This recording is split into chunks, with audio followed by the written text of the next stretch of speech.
I'm Boris, 28 years old, and I've always been the forgotten child in my family. My parents made it clear from day one that my sister Amanda was their golden child. But nothing prepared me for the day they announced a dream vacation to Hawaii and told me I wasn't invited. That vacation was the final straw in a lifetime of being second best. What they didn't expect was returning to find half their house empty and me gone without a trace. The looks on their faces when they realized I'd taken everything I'd ever paid for priceless. Before I dive into this story of family betrayal, drop a comment letting me know where you're watching from. Hit that like button and subscribe to join our community of real-life stories that might just validate your own experiences. Growing up in suburban Boston, I always sensed something was off about how my parents treated me compared to my sister. Amanda is 2 years younger than me, and from the moment she was born it seemed like I became invisible. Where I was quiet and thoughtful, Amanda was outgoing and theatrical. My parents, Robert and Linda, seemed to connect with her energy instantly, while my reserved nature left them unsure how to relate to me. The signs of favoritism were subtle at first, but became glaringly obvious as we grew older. When I was 12, I started noticing that Amanda always got new clothes for school while I was stuck with whatever still fit from the previous year. My parents would brush it off with excuses like, "Boys don't care about fashion," or, "We'll get you new things next time," but next time rarely came. What hurt more than material things was the emotional inequality. When I had my first saxophone recital in 7th grade after practicing for months, my parents showed up 15 minutes late and left early because Amanda had a stomachache. Yet they never missed a single one of her dance performances, sitting front row with flowers and taking hundreds of photos. Christmas mornings in our house were particularly painful. I'd watch as Amanda unwrapped the latest gaming console, brand new bike, or whatever was on her wish list, while I received practical items like socks, school supplies, or books from the clearance section. One year when I was 16, Amanda got a brand new smartphone while I received a $50 gift card. When I politely mentioned the disparity, my mother said, "Amanda needs more encouragement than you do. You're so self-sufficient." That became their favorite justification for the unequal treatment. I was mature, independent, low maintenance, all code for "we don't need to invest as much in you." Despite everything, I worked hard in school, hoping academic achievement might finally earn their attention. I graduated high school with a 4.2 GPA and earned a partial scholarship to State University for engineering. My parents attended my graduation, but spent most of the ceremony talking about how Amanda would likely be valedictorian when her time came. After college, I landed a decent job at a local engineering firm. The starting salary wasn't impressive, but it offered stability and growth potential. Rather than move out immediately, I made the decision to stay home to save money for a down payment on a house. This decision, while financially sound, put me back into the daily dynamics of our unbalanced family. What my parents didn't acknowledge was that after moving back, I began contributing significantly to household expenses. I paid $500 monthly for rent, covered the internet and streaming services, and often bought groceries. Meanwhile, Amanda, who had dropped out of community college and worked part-time at a boutique, lived completely free of financial responsibilities. My parents justified this by saying, "She's still finding her path." I also became the default handyman and tech support. When the dishwasher broke, I researched models, paid half the cost of a new one, and installed it myself. When their computer crashed, I spent an entire weekend recovering their files and setting up a backup system. I even paid for new living room furniture when the old set became too worn, though my parents later referred to it as their purchase when showing friends. Through all of this, I suppressed my growing resentment. There was always a voice inside me saying, "They're your parents. Family sticks together." I kept hoping that eventually they would see my value and appreciate my contributions. Maybe they'd realize how much I was doing for the family. Maybe they'd finally see me. But that recognition never came. Instead, there was always more to do, more to give, more to sacrifice. In family photos displayed around the house, I noticed how I was often positioned at the edge, easy to crop out, while Amanda was front and center. During family gatherings, relatives would gush over Amanda's latest adventure or job prospect, while my stable career and contributions merited only passing mentions. Still, I maintained the peace. I avoided confrontations. I told myself that family harmony was worth the internal discomfort I felt. I convinced myself that eventually something would change. Then came the dinner announcement that would finally shatter my illusions about my place in this family and set in motion a chain of events that would change all our lives forever. It was a Friday evening in April when my life took its defining turn. Mom had made her special lasagna, which usually signaled some kind of family announcement. We all sat around the dining table I had refinished last summer with my own money and time. "We have exciting news," my father announced, looking particularly pleased with himself. He glanced at my mother, who was practically bouncing in her seat. "Your mother and I have been saving up, and we've booked a family vacation to Hawaii." My sister Amanda gasped, dramatically clutching her chest. "Oh my God, are you serious, Hawaii? Like actual Hawaii?" 10 days in Maui, Mom confirmed. "We leave in 3 weeks." I felt a genuine smile spread across my face for the first time in months. A family vacation was exactly what we needed. Maybe this would be an opportunity for us to reset our relationships, to connect on neutral ground away from the patterns of our daily lives. "That's amazing," I said already, mentally calculating how to arrange time off work. "I've always wanted to see Hawaii. Do we have specific plans for activities, or are we playing it by ear?" A strange silence fell over the table. My father suddenly became very interested in his lasagna, and my mother's smile tightened. "Well," she said carefully, "that's the thing, Boris. We could only afford 3 tickets." The words didn't register immediately. "Oh," I said. "So we're going at different times, or is someone staying in a different hotel to save money?" Another uncomfortable silence. "No, honey," my mother continued with that same tight smile. "What we mean is, Amanda will be coming with us and you'll stay home." I felt like I'd been slapped. "You're taking Amanda and not me." It's not like that my father jumped in. It's just that funds are tight right now with the economy and everything. We could only manage 3 tickets. Then why not draw straws? Or take turns somehow? I could join you for part of the trip, and Amanda for the other part, I suggested, struggling to keep my voice level. "Boris," my mother said with a tone I recognized all too well, the one she used when explaining something obvious to a difficult child. "Amanda has been under so much stress with her job search. She really needs this break. You're established in your career. You're more independent. You understand, don't you?" What I understood in that moment was that nothing would ever change. I wasn't being left behind because of money. I was being left behind because I was always the one who could be left behind. "Sure," I said, my voice hollow. "I understand. That's why you're the best big brother," Amanda chimed in, reaching over to squeeze my arm.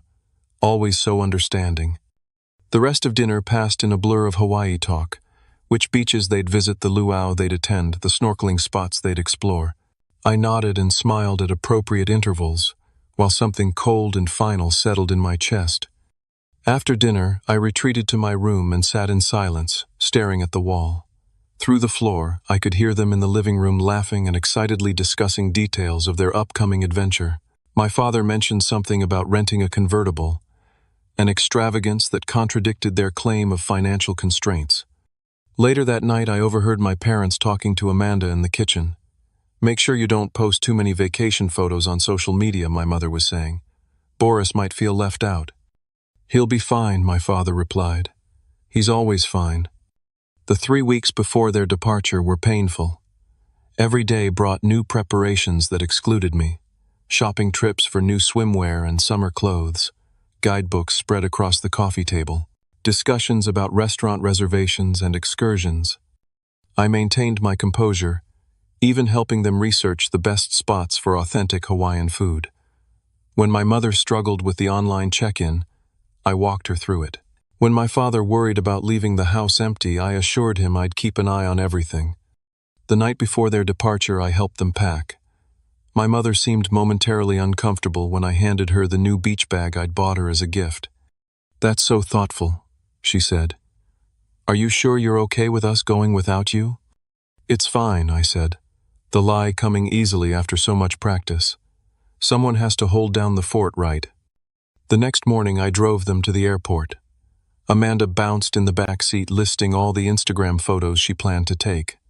My father reviewed their itinerary for the 10th time. My mother reminded me about watering her plants and checking the mail. At the departure terminal, I unloaded their luggage and stood awkwardly as they prepared to enter the airport. "We'll bring you back something nice," my mother promised, hugging me briefly. "Have fun," I replied, forcing a smile. I watched them disappear through the sliding doors, my sister turning once to wave excitedly. Then I got back in my car and drove home to an empty house that had never really felt like mine, despite everything I had contributed to it. As I pulled into the driveway, I realized this was the first time in years I had the house completely to myself for an extended period. 10 days of solitude stretched before me. 10 days to decide what I wanted to do with the rest of my life. The house felt unnaturally quiet as I stepped inside. Without the constant background noise of my family, I could hear the subtle creaks of the floorboards and the hum of the refrigerator I had purchased last winter when the old one died unexpectedly. I wandered through the rooms, seeing our home with fresh eyes.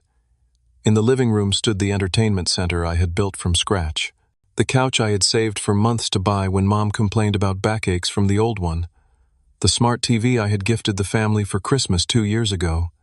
In the kitchen, my coffee maker sat on the counter next to the stand mixer I'd bought Mom for her birthday, which she'd used exactly twice.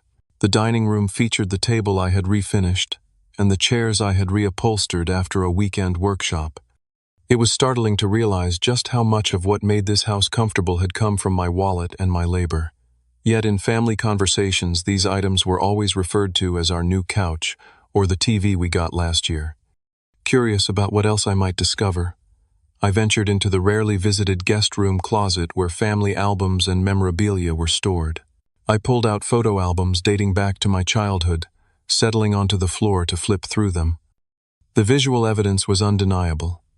In family vacation photos from when I was 10, Amanda was front and center on my father's shoulders at Disney World while I stood slightly apart. In Christmas morning pictures, the camera had captured Amanda's expressions of joy, while I was often partially out of frame or caught in awkward transitions. Then I found something that made my heart sink. Hidden behind the regular albums was a smaller one I'd never seen before. Inside were photos from a weekend trip to New York City, a trip I had known nothing about. Based on the dates on the theater tickets used as bookmarks, this secret excursion had occurred during a weekend when I was working overtime on a critical project. I continued searching and found evidence of other outings I'd been excluded, from a folder of receipts from a ski weekend tickets to concerts. I would have loved to attend brochures from museums in Chicago with dates that coincided with a time I'd been told everyone was visiting my aunt who was too ill for extra company. The truth hit me with crushing clarity. This Hawaii trip wasn't an anomaly. It was part of a pattern so ingrained that they didn't even see it as wrong anymore. With methodical determination, I began a financial audit of my contributions to the household. I retrieved bank statements, credit card bills, and receipts I had fortunately saved in my filing cabinet. Over the course of several hours, I created a spreadsheet documenting every major purchase I had made for the house, every bill I had paid, every repair I had funded. The total was staggering. In just the past 3 years, I had contributed over $20,000 beyond my agreed rent. Money that had effectively subsidized my parents' comfortable lifestyle and Amanda's free ride. I found receipts for furniture my parents had proudly shown off to relatives as their purchases. I discovered that the emergency loan I had given my father for car repairs had never been repaid despite his comfortable salary at the insurance company where he'd worked for 20 years. That evening, I called my best friend Tyler, someone who had witnessed my family dynamic for years but had always been tactful in his observations. What he exclaimed when I told him about the Hawaii situation. "Boris, that's messed up. You literally bought their dishwasher last year and they can't take you on vacation." "I guess I've been blind," I admitted. I kept thinking if I just did more, they'd finally see me. "They see you," Tyler said gently. "They see you as the reliable one they can always take from without giving back. That's not love, that's exploitation." His words hit hard. "So what do I do?" "What do you want to do?" he countered. For the first time, I allowed myself to consider that question without the weight of family obligation clouding my judgment. The next day, I scheduled an emergency session with Dr. Marshall, a therapist I had seen briefly during a stressful period at work. I recounted the recent events and my discoveries. What you're describing sounds like a classic family dynamic, where one child is designated the responsible one, and another is the one who needs help, she explained. These roles become comfortable for everyone, except the person carrying all the weight. But they're my family, I protested weakly. Yes, and family should be the people who value you most, not the least, she replied. The question isn't whether you're related by blood. The question is whether this relationship as it stands is healthy for you. It's not, I admitted for the first time. Then what boundaries do you need to set for your own well-being? That question lingered as I drove home. Boundaries. The concept seemed foreign when applied to family, yet it was exactly what I needed. As I pulled into the driveway of the house that contained so many of my possessions but so little of my spirit, I made my decision. I deserved better. I deserved to be valued, to be considered, to be seen. If my family couldn't offer that basic respect, I needed to create a life where I could find it elsewhere. That night I slept better than I had in years, with the clarity of purpose that comes from finally acknowledging a painful truth and deciding to act on it. The next morning I began planning my exit with the same careful attention to detail that I applied to my engineering projects. This wouldn't be an impulsive reaction, but a thoughtful reclaiming of my life and dignity. It was time to build something new, a life where I was more than an afterthought. With 7 days remaining before my family's return, I began implementing my plan with methodical precision. First, I needed a comprehensive inventory of everything I had purchased for the house. I moved room by room with a notepad documenting each item, along with approximate value and date of purchase. The list was longer than I had initially realized: the living room television and sound system, the dining room table. I had refinished the patio furniture, the new water heater, the refrigerator, multiple small kitchen appliances, and countless decorative items that my mother had admired in stores, and I had later bought to please her. Next came the apartment hunt. I wanted something close enough to my workplace to reduce commute time, but far enough from my parents' house to avoid accidental encounters. I spent hours on rental websites creating a spreadsheet of options with pros and cons for each location.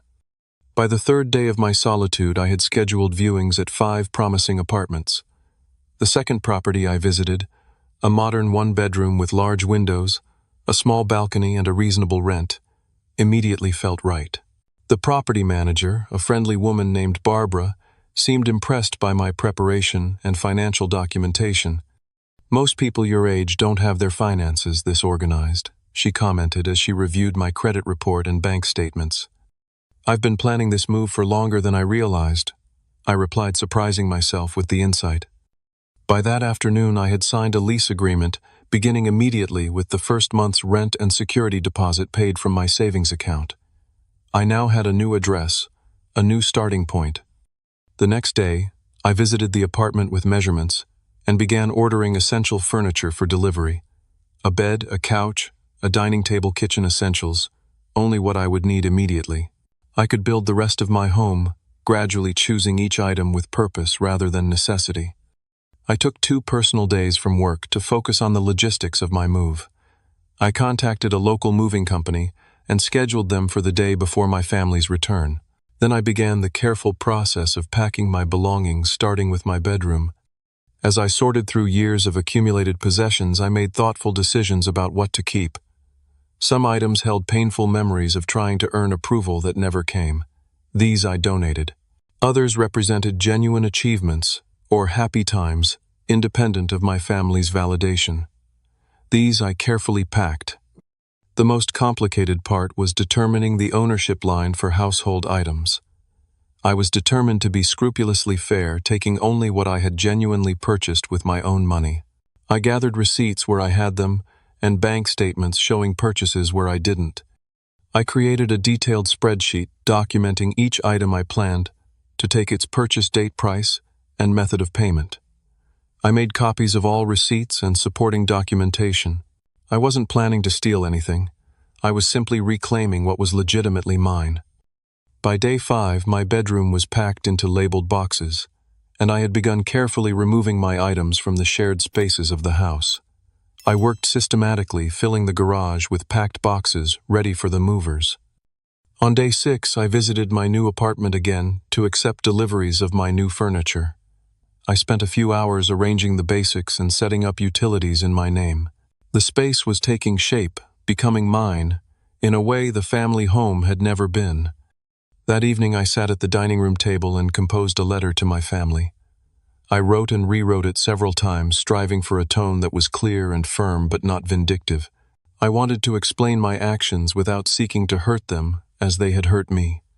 The final version read, "Mom, Dad, and Amanda, by the time you read this, I will have moved out of the house. This decision hasn't been made hastily or emotionally, but after years of feeling undervalued and taken for granted in this family. The Hawaii trip was simply the final confirmation of what I felt for years, that I am not considered an equal member of this family. While I understand that parents sometimes have favorites, the disparity in how you've treated Amanda and me has gone beyond preference into something harmful. I've taken only what belongs to me, items I purchased with my own money. I've left detailed documentation of these purchases on the computer desk. You'll notice many things missing because, as you may be surprised to learn, I've been financially supporting this household far beyond my agreed contribution for years. I don't share this to request repayment or to make you feel guilty, but simply to explain why so many items will be gone. This isn't theft. It's me finally recognizing my own worth. I've changed my phone number and email address. I need space and time to build a life where I am valued. Please respect this boundary. I wish you well, Boris." I printed the letter and placed it in an envelope on the kitchen counter, where it would be immediately visible upon their return. That evening I changed my phone number, created a new email address, and set up mail forwarding to my new apartment. I informed my workplace of my new contact information, asking them to keep it confidential for personal reasons. On day 7, the morning before their return, the moving company arrived promptly at 8 o'clock. 3 efficient movers worked under my supervision, carefully loading my boxed possessions and the furniture I had documented as mine. By early afternoon, the house looked strangely hollow. The living room without its television and entertainment center, the dining room with an empty space where the table had stood, the kitchen missing the refrigerator and several appliances. I did a final walkthrough, making sure I had left nothing behind that I wanted, and taken nothing that wasn't rightfully mine. I cleaned my bedroom thoroughly, stripping the bed and vacuuming the carpet. Before leaving, I stood in the entryway and looked at the house that had been my home but never really my place. I felt no sadness, only a strange lightness, as though setting down a heavy burden I had carried for too long. I locked the door, left my key on the hook in the garage, and drove away to begin my new life. I spent that night at Tyler's apartment, my phone turned off, trying to distract myself with pizza and video games, while anticipating the storm that would erupt when my family returned home the following afternoon. "You okay?" Tyler asked during a pause in the game. "You seem a million miles away." "Just wondering how they'll react," I admitted. "Part of me wants to be a fly on the wall. Based on what you've told me about them, I'm guessing there will be drama," Tyler said. "Are you prepared for that?" "As prepared as I can be," I replied. "I've documented everything. I've only taken what's mine. They can't argue with facts. But of course, family dynamics rarely operate on facts alone." The next day, I kept myself busy setting up my new apartment, arranging furniture, and unpacking essential items. Around 4 o'clock, knowing their flight was scheduled to land at 3, I finally turned my phone back on. Not my old number, but a temporary prepaid phone I had purchased, just to monitor the situation through mutual friends. I didn't have to wait long. At 4:30, a message from my cousin Rachel popped up. "What happened at your house? Your mom just called my mom hysterical, saying you've stolen everything and disappeared." I didn't respond, but it confirmed they had arrived home and discovered my absence. At 5 o'clock, Tyler called. "Your dad just called me 3 times in a row. I didn't pick up, but he left a voicemail demanding to know where you are. He sounds furious." "Did he mention the letter?" I asked. No, just that you've stolen half the house and better have a damn good explanation. By evening, I had received messages from 5 different relatives and friends, each reporting similar outreach from my panicked and angry parents. Apparently, they were systematically contacting everyone they could think of who might know my whereabouts. From these reports, I pieced together their reaction. According to my aunt, when they first entered the house, they thought they had been robbed and nearly called the police before finding my letter. My father had apparently had a shouting fit in the driveway that attracted the attention of several neighbors. My mother was alternating between tears and angry declarations that I had broken her heart. Amanda was reportedly in shock, repeating that she never thought I would do something like this. The next morning I went to work as usual, having notified my supervisor about my change in living situation and the possibility of family members trying to contact me there. Security had been briefed not to provide information about my schedule to visitors. It was a precaution that proved necessary. Around lunchtime, my supervisor stopped by my desk. "Your parents are downstairs," she said quietly. "Security didn't let them up as you requested. Do you want to speak with them?" I took a deep breath. "Not today. I'll deal with this on my terms, not theirs." She nodded, respecting my decision without asking for details. They seemed pretty upset.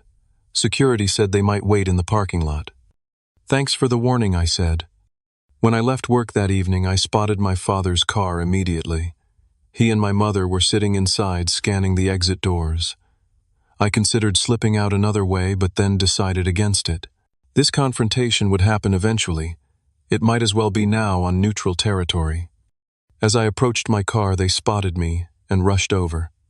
My father's face was flushed with anger, my mother's eyes red from crying. "What the hell do you think you're doing?" my father demanded, his voice carrying across the parking lot. "You can't just take our things and disappear." I took my things, I corrected calmly. Items I purchased with my own money. "That refrigerator was in our house," my mother interjected tearfully. "The television, the dining table, those belong to the family." "I have receipts for every single item," I replied, maintaining my composure. "I paid for them. They're mine." "We're your family," my father shouted. "You don't nickel and dime family." The irony of his statement was almost laughable.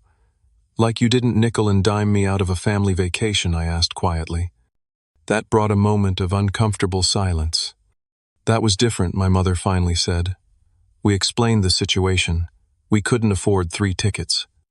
Yet you could afford a convertible rental," I noted. "And from what I saw on Amanda's Instagram, quite a few expensive restaurant meals and shopping trips." My father's face darkened. "You're being petty and childish. This is about a vacation.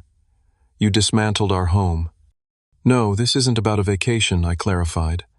"The vacation was just the final example of where I stand in this family. This is about years of being treated as less important, less valuable, less worthy of consideration than Amanda." "That's ridiculous," my mother protested. "We love you both the same." "Love isn't just words, Mom. It's actions. And your actions have consistently shown that Amanda comes first every single time." We continued this circular argument for several minutes, until I finally held up my hand. "I've said what I needed to say. I've taken only what belongs to me. I've left documentation proving my ownership. I'm not coming back." "You can't just cut us off," my father insisted, his anger giving way to something that looked almost like fear. "We're your parents." "I'm not cutting you off," I explained.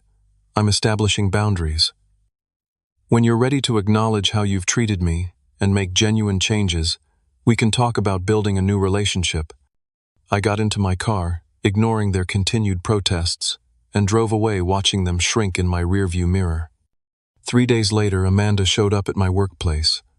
Unlike our parents, she took a different approach, waiting quietly by my car, with none of the dramatic confrontation our parents had attempted. "Nice apartment," she said when I approached, surprising me. "I asked around until someone told me the area you moved to. I drove around until I spotted your car this morning." "That's a bit stalkerish," I commented, unlocking my door. "Desperate times," she shrugged. "Can we talk, please? Not here, but somewhere neutral."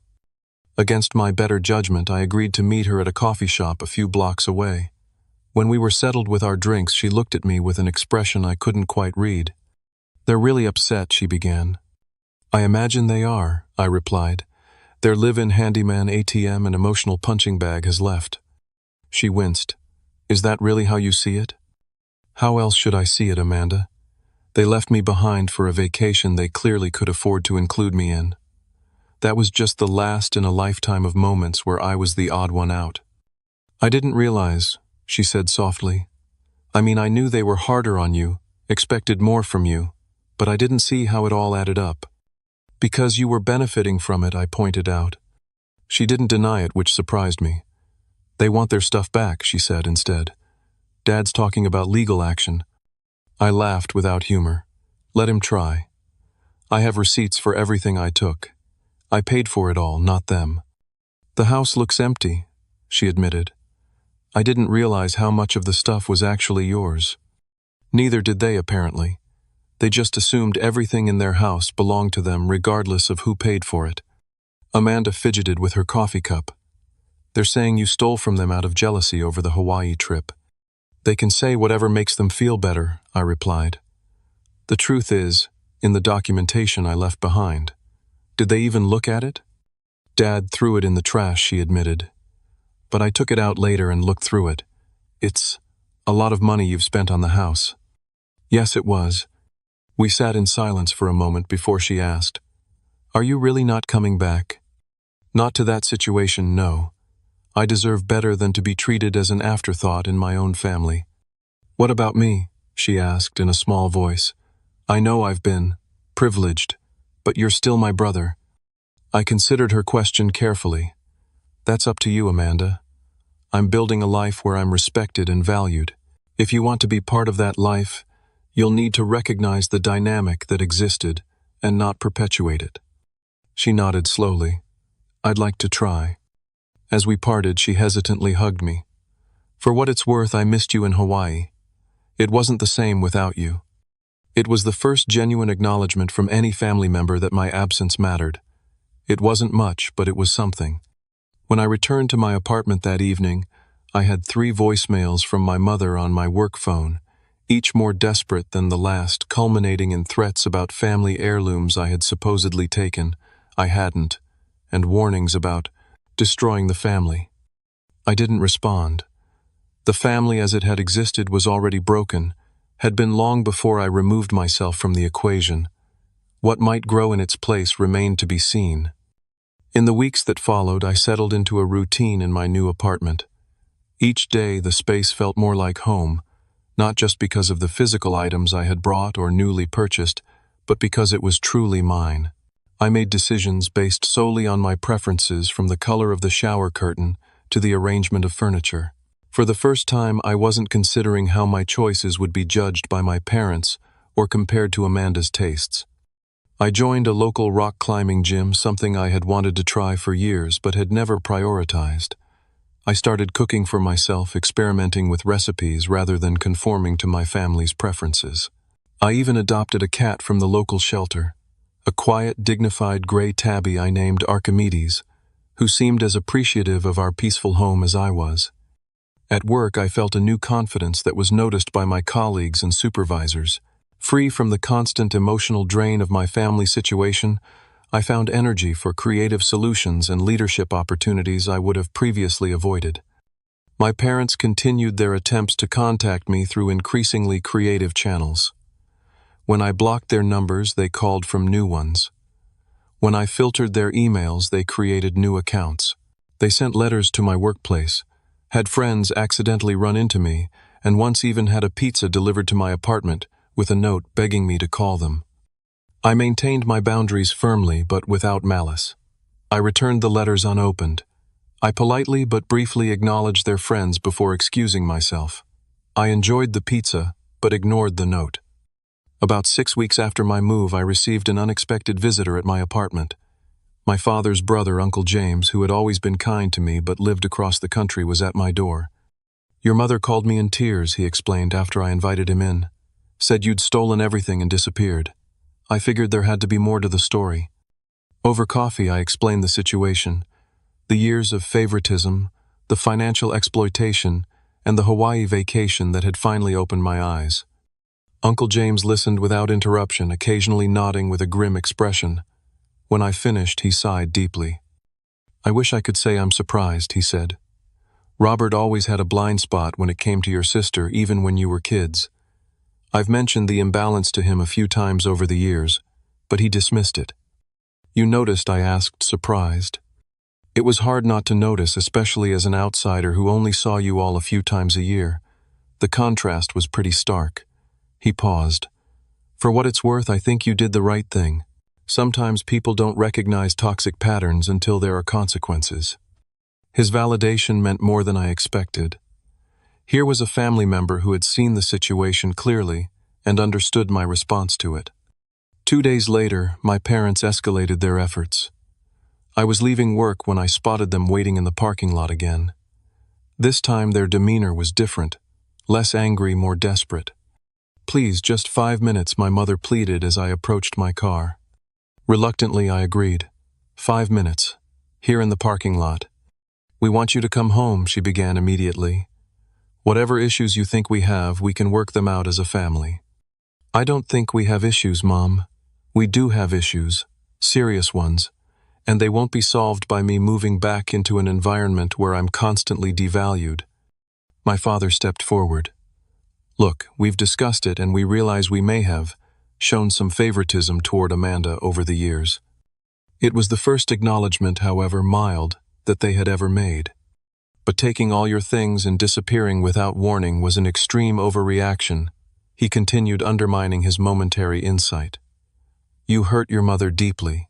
You embarrassed us in front of the neighbors. The house looks ransacked." I took what belonged to me, I repeated for what felt like the 100th time, and I left a detailed explanation. "Those things were part of our home," my mother insisted. "A home I helped build and maintain while being treated as an outsider," I countered. "I'm not having this circular argument again. You haven't heard anything I've said." "We hear you," my father insisted.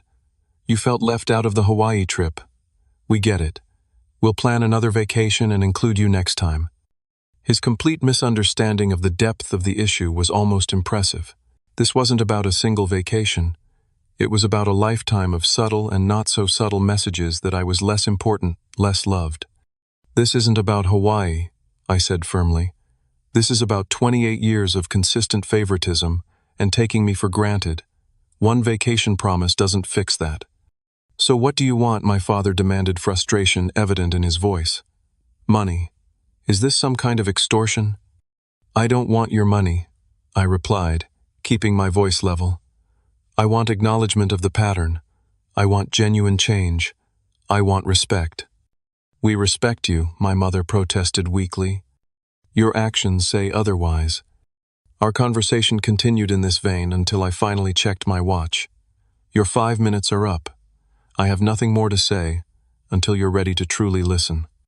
As I drove away, I felt a strange mix of emotions, sadness for the relationship we might have had, but also pride in my ability to maintain boundaries despite their pressure. The following week, I received an email from Amanda asking to meet again. This time we met at a park near my new apartment, walking along a tree-lined path as we talked. "They're still upset," she began, "but differently now. Less angry, more confused, I think." "Confused about what?" "About why this is such a big deal to you. They keep saying they don't understand why you're blowing everything out of proportion." I shook my head. "That's exactly the problem. They can't even see it." "I've been thinking about what you said," Amanda continued, surprising me. "About how they treated us differently. And you're right. I never had to earn anything. Everything was just given to me while you had to work for every bit of recognition." Her admission was unexpected. That couldn't have been an easy realization. It wasn't, she agreed. "I've been looking back at our childhood, our teen years, everything, and seeing it through your eyes. It's uncomfortable. I benefited from the imbalance without ever questioning it." "Most people wouldn't question a situation that works in their favor," I pointed out. "That doesn't make it right," she replied. "I've been trying to talk to Mom and Dad about it, but they get defensive immediately.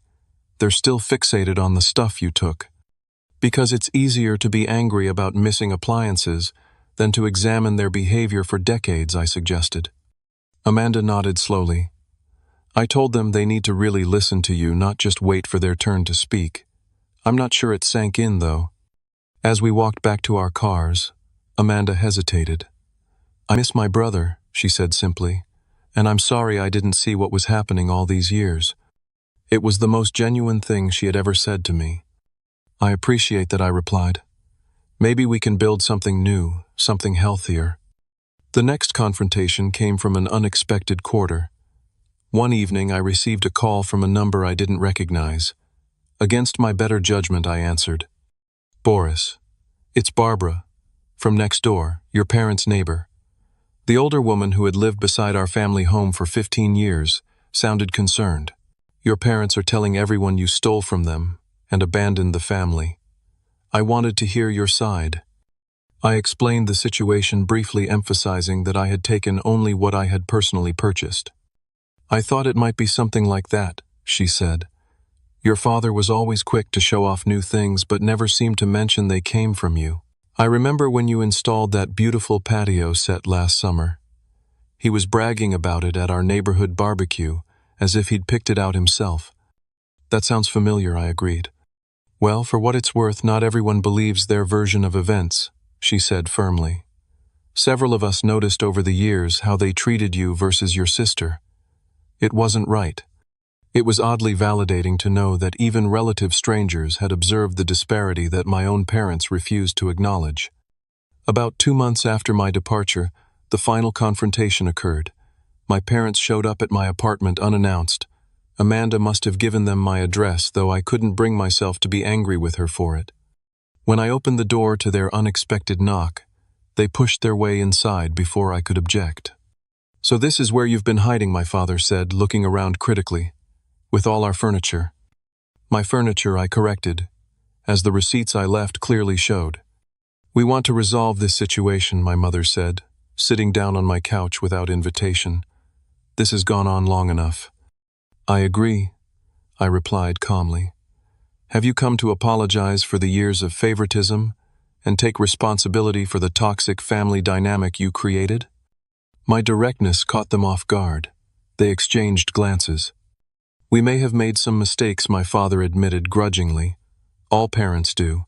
But this extreme reaction is unwarranted." "Is it?" I asked. "Because it took me literally removing myself and everything I've contributed to your lives for you to even acknowledge there might be a problem. That seems like a pretty entrenched issue to me." "You're twisting things," my mother protested. "We've always loved you." "Love isn't enough, Mom. Respect, fairness, consideration. Those matter too." My father's patience finally snapped. "Enough of this therapy talk. We want our things back. The refrigerator, the TV, the furniture, they belong in our house." I walked to my desk, retrieved a folder, and handed it to him. "Here are copies of every receipt, bank statement, and credit card bill, showing that I purchased those items with my own money. They were never yours to begin with." He flipped through the documentation, his face growing redder by the moment. My mother looked over his shoulder, her expression changing from indignation to confusion as she saw the evidence. "But we thought," she began. "You thought wrong," I said simply. "You assumed everything in the house was yours because you never acknowledged or valued my contributions, just like you never acknowledged or valued me." My father closed the folder with a snap. "This isn't over," he threatened weakly. "Actually, it is," I replied. "You have no legal claim to anything I took. If you want to pursue this further, we can involve lawyers, but I assure you, you won't like the outcome." They left shortly afterward, defeated by facts they couldn't dispute and a truth they were still unwilling to fully face. As I closed the door behind them, I felt no triumph, only a sad certainty that they might never truly understand what had been lost. Not refrigerators or televisions, but the relationship with their son that could have been built on mutual respect rather than exploitation. 6 months passed, and summer turned to fall, then winter. In that time, my new life took shape in ways I hadn't anticipated. My apartment became a true home, filled not just with the material possessions I had reclaimed, but with new items chosen specifically for this fresh chapter. Each purchase, from art for the walls to books for the shelves, represented a choice made solely for my satisfaction rather than to earn approval or fill someone else's needs. Professional growth followed my personal evolution. At work, I accepted a promotion to project lead, a position I might previously have declined out of fear it would take too much time away from my family obligations. My colleagues noticed the change in me, a new confidence, a willingness to speak up, a comfort in my own skin that had been missing before. What surprised me most was how my social circle expanded once I was free from the constant emotional drain of my family situation. I joined a book club, started attending community events, and reconnected with old friends who had gradually drifted away during the years I was too consumed with family drama to nurture those relationships. Among those new connections was Jessica, a landscape architect I met at a volunteer event for the local park. Our relationship developed slowly and thoughtfully, built on mutual respect and clear communication, qualities I now recognized as essential rather than optional. "You're different from most guys I've dated," she told me one evening as we cooked dinner together in my apartment. "You're so intentional about everything. The way you listen, the way you express what you need. It's refreshing." I learned the hard way what happens when relationships lack clear boundaries and honest communication. I explained, sharing some of my family history. "Their loss is my gain," she said, simply squeezing my hand. My relationship with my immediate family evolved in unpredictable ways during those months. My parents cycled through various approaches: anger, guilt bargaining, and eventually a strained acceptance that our relationship had fundamentally changed. Contact was minimal, but not completely severed. Occasionally, my mother would send a text message about a family event or holiday gathering. I responded politely but maintained my boundaries, declining invitations that felt like attempts to pull me back into old patterns rather than build something new. What surprised me was the outreach from extended family. Uncle James stayed in regular contact, calling every few weeks to check in. My grandmother, who had always been quietly supportive but deferential to my parents, began sending me handwritten letters that acknowledged the family dynamics in her own subtle way. "Your grandfather was like your father," she wrote in one letter, "always playing favorites with your aunts. I wish I had been braver in addressing it then. I'm proud of you for standing up for yourself in a way I never did." My cousin Rachel, who had always been closer to Amanda, reached out through social media. "I never realized how they treated you," she wrote. "But looking back, it was so obvious. I'm sorry I didn't see it sooner." These connections felt healing in a way I hadn't anticipated. Acknowledgement from family members who recognized the truth of my experience, even when my parents couldn't. The most significant change came in my relationship with Amanda. About 4 months after my departure, she called me with unexpected news. "I moved out," she said, a mix of pride and uncertainty in her voice. "Got my own apartment. I'm paying my own rent." "That's a big step," I replied, genuinely happy for her. "What prompted it?" "You partly," she admitted. "Seeing you build your own life made me realize I was stuck in this weird child role at 26, but also, things got strange after you left. Mom and Dad started putting all their focus on me, and it was suffocating. I finally understood a tiny fraction of what you were talking about. We began meeting regularly for coffee or dinner, building a sibling relationship that for the first time existed independent of our parents' influence. It wasn't always smooth. Amanda had years of conditioned behavior to unlearn, but it was authentic in a way our previous interaction never had been. "They talk about you all the time," she told me during one of our dinners. "The house feels empty without all the stuff you bought. Mom keeps saying the new refrigerator they had to buy doesn't work as well as the old one." "Do they ever acknowledge why I left?" I asked. She shook her head. "Not really. They frame it as you being oversensitive or going through some kind of phase, but I think deep down they know. They just can't admit it to themselves." The most dramatic development came around the 6-month mark of my departure. My mother called one Sunday afternoon, her voice uncharacteristically hesitant. "We'd like to talk," she said. "Your father and I. No agenda, no demands. Just talk." I agreed to meet them at a neutral location, a quiet coffee shop halfway between our homes. When I arrived, they were already seated, looking smaller, somehow less certain than I remembered. "Thank you for coming," my father began stiffly. "We appreciate it." "What did you want to discuss?" I asked directly. My mother took a deep breath. "We've been doing some thinking, and some talking with a counselor." That surprised me. My parents had always dismissed therapy as something for weak people. Amanda suggested it. My father explained correctly, reading my expression. Said we needed outside perspective. The thing is, my mother continued, we didn't realize. We didn't see how our behavior affected you. It wasn't a full acknowledgement, but it was more than they had ever offered before. We're not saying we did everything wrong, my father added quickly, but we recognized there was an imbalance in how we treated you and your sister. And we miss you, my mother said simply. The house isn't the same without you in it. Or without all the things I bought, I couldn't help asking. My father flushed. That's not fair. Yes, we miss the conveniences, but we miss our son more. We talked for nearly 2 hours, covering ground we had never explored before. They listened more than they had ever listened, though old defensive patterns emerged periodically. They didn't fully grasp the depth of the damage done, but they were trying. Awkwardly, imperfectly, but genuinely trying. We'd like to start over, my mother said as we prepared to leave. Not pretending nothing happened, but building something new. Would you be open to that? I considered her question carefully. I'm open to trying, I said finally, but with clear boundaries and expectations. I won't return to the old dynamic. That's fair, my father conceded. As I drove home, I reflected on the strange journey of the past 6 months. I had left home feeling angry and undervalued, determined to create distance between myself and the source of my pain. What I hadn't anticipated was how that distance would create space for healing, not just for me, but potentially for all of us.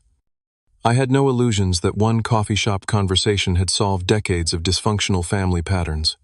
True change would take time, effort, and consistent action from all parties. There would be backsliding defensive reactions and difficult moments ahead.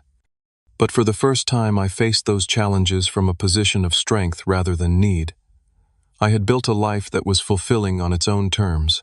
I had created boundaries that protected my self-worth.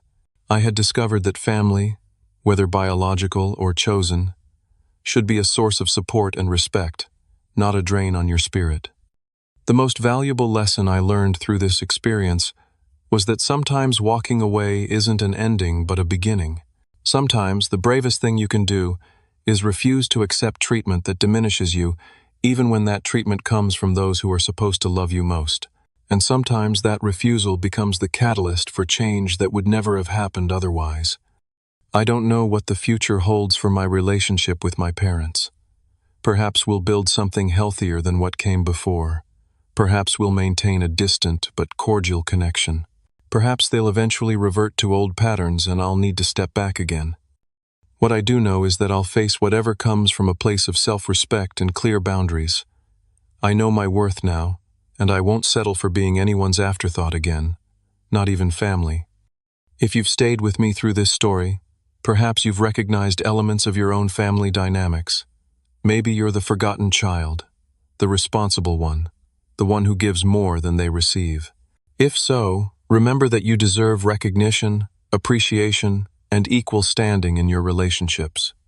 Sometimes setting boundaries isn't selfish. It's necessary for everyone's growth.